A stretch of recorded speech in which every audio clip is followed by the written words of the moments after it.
morning guys at welcome ulit sa ating vlog. And today, tuturo ko sa inyo or bibigyan ko kayo ng tip just in case nakaka-experience kayo ng squeaking sound or parang merong nagra-rub sa inyong manibela each time na lumiliko kayo. So most common to sa mga may edad ng sasakyan, even yung bago, nakaka-experience din ng ganito. So today, ituturo ko sa inyo yung basic na pwede nyong gawin just in case nga na maka-experience kayo ng rubbing sound, squeaking sound tuwing ginagalaw nyo yung inyong steering wheel.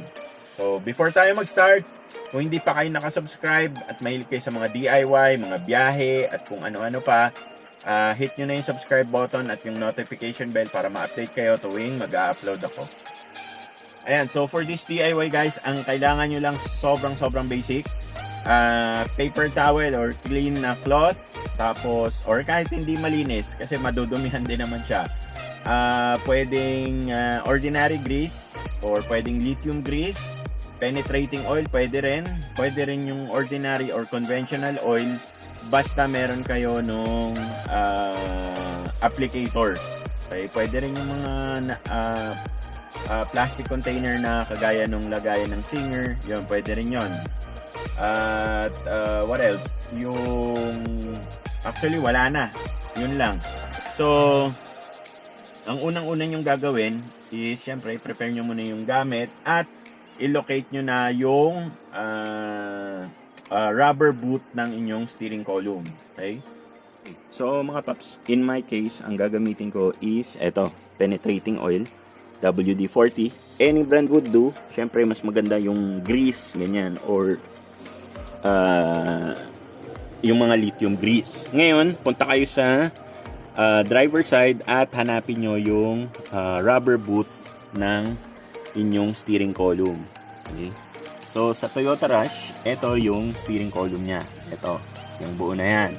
So madalas, yung naririnig yung squeaking sound or yung rubbing sound, dito nanggagaling sa rubber boot na yan. So tuwing lumiliko kayo, nagra-rub yan sa bakal nung steering column.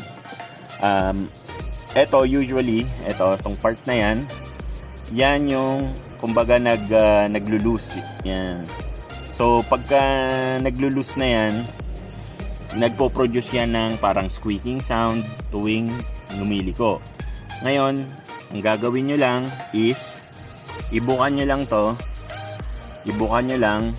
Yan. Tapos, lagyan nyo ng grease or penetrating oil. So, dali lang guys ha.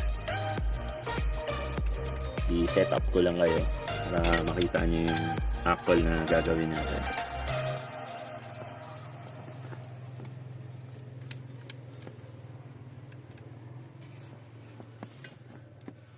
So, ang dami na rin kasing nagre-request na ito nung video na to. Tsaka, madalas ko siyang nakikita sa comment section ng mga video. Ayan. Okay. So, ang gagawin nyo lang is ito. I-retract nyo yung rubber boot and then spray.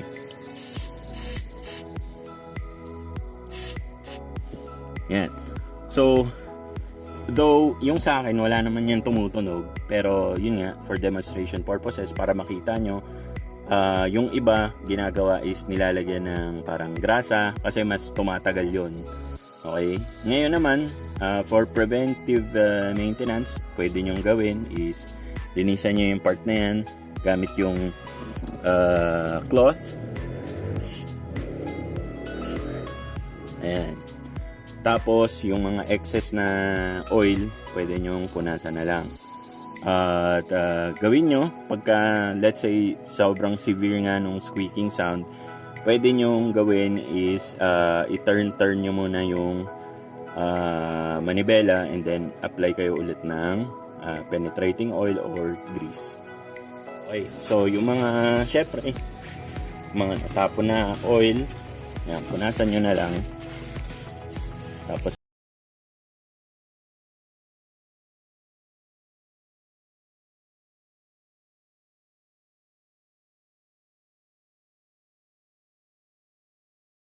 For today, sana nagustuhan nyo yung ating DIY video. If you did, please give this video a thumbs up, at kung hindi pa po kayo nakasubscribe, hit nyo na po yung subscribe button at yung notification bell para ma-update po kayo tuwing may upload po tayong bago. And for parts and accessories po, link po ng aking Shopee store nasa description section din po sa baba.